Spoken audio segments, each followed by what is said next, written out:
Welcome everybody, so I just very recently played through Xenosaga Episode III, and what a ride that was. And now it's time to review it. The way I do reviews on this channel is I talk about and score a game's story, gameplay, and music, and then average it out for the final score of the game. Let's get down to business. The story of Xenosaga Episode III is incredible. Many people call it a miracle, and after experiencing it, I know why. Xenosaga was originally planned to have 6 games, and Episode 2 didn't exactly do the best job with the plot. And so, being the last game in the series, it had a lot of work to do. And they pulled it off. Seeing this game through to the end makes Xenosaga a truly noteworthy series to experience in the insanely large ocean of JRPGs out there. I don't like to spoil anything in my reviews, but I still got a few things to say about the story other than praise. I think the best way I could describe the plot in Episode 3 is that it has the blockbuster style pacing of Episode 2 with the effectiveness of Episode 1. But with that said effectiveness being amped up a fair amount. Basically, this game wastes almost no time at all in delivering what it needed to, and makes for a really satisfying playthrough. Many characters got truly incredible development, and one character in particular finally got their development in a really satisfying way. One thing I will say about Xenosaga is that it generally doesn't pull punches, which I appreciate. I don't think I can say more without spoiling. I'm going to give the story in Xenosaga Episode 3 a 9 out of 10. Moving on to the gameplay. After the super complex and messy battle system of Episode 2, Monolith Soft went back to the drawing board and went for a more traditional style battle system. But they still added some twists in there to stand out. It's very similar to Pied Piper actually. The boost gauge for the party is not only there for boosting, but also for character specific special attacks. One thing that is very different from Pied Piper, however, is the break gauge. Everybody has a break gauge, and when it's full, either an enemy or ally will be stunned, making them super vulnerable.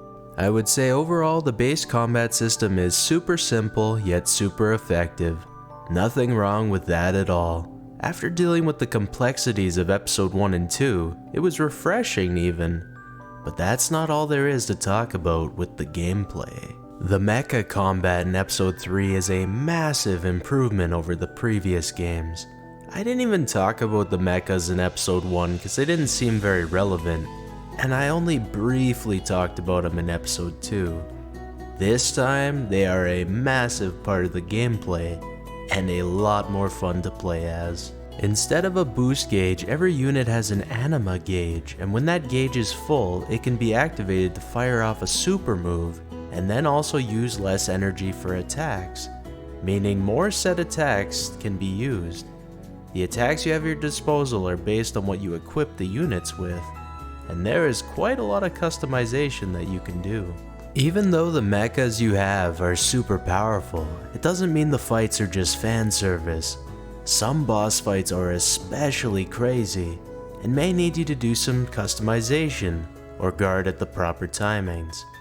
It just felt real nice to have a Xenosaga game where the mecha gameplay was at this level. Overall, the gameplay is just super solid, and was highly enjoyable all the way throughout. A very nice change of pace from Episode 2, and I enjoyed it quite a bit. I'm going to give the gameplay in Xenosaga Episode 3 an 8.5 out of 10. Music time. Episode 3 only has Yuki Kaijira at the helm of the soundtrack this time around, so the game doesn't have the mix mashing of styles Episode 2 had. And I will say, she definitely stepped her game up for Episode 3. The music overall was simply fantastic. Her music was so good in this game, it even caused me to throw up one time on stream. That's how wild it was. Don't believe me and have a strong stomach? watch my short titled Nauseated Streamer Had to Swallow. I wish I could play the music, but well, both my episode 2 and episode 3 streams got copyrighted like crazy, and I want to keep my normal videos copyright free if possible. Just know that whether it was battle themes, boss themes, area themes, or cutscene themes, all of it was supreme. I'm going to give the music in Xenosaga Episode 3 a 9 out of 10. And so, when all the scores I gave are averaged out, the final score for Xenosaga Episode 3 is an 8.8 out of 10 game to me, which means it is absolutely a game worth playing, and I would highly recommend it. Oh man, it was a wild ride playing through the Xenosaga series. I don't know whether I'm going to play Gears or Blade next, but either way it's extremely likely I'll end up playing all of the Xeno games. It's only a matter of time. Anyways, if you enjoyed this, check out my other videos. And if you're into JRPG playthroughs, I stream very frequently on this channel. So if you see me live, don't be shy, come on down and say hi. The classic is in order. If you have made it this far, thanks for watching. I'll see you around, have a good one, peace.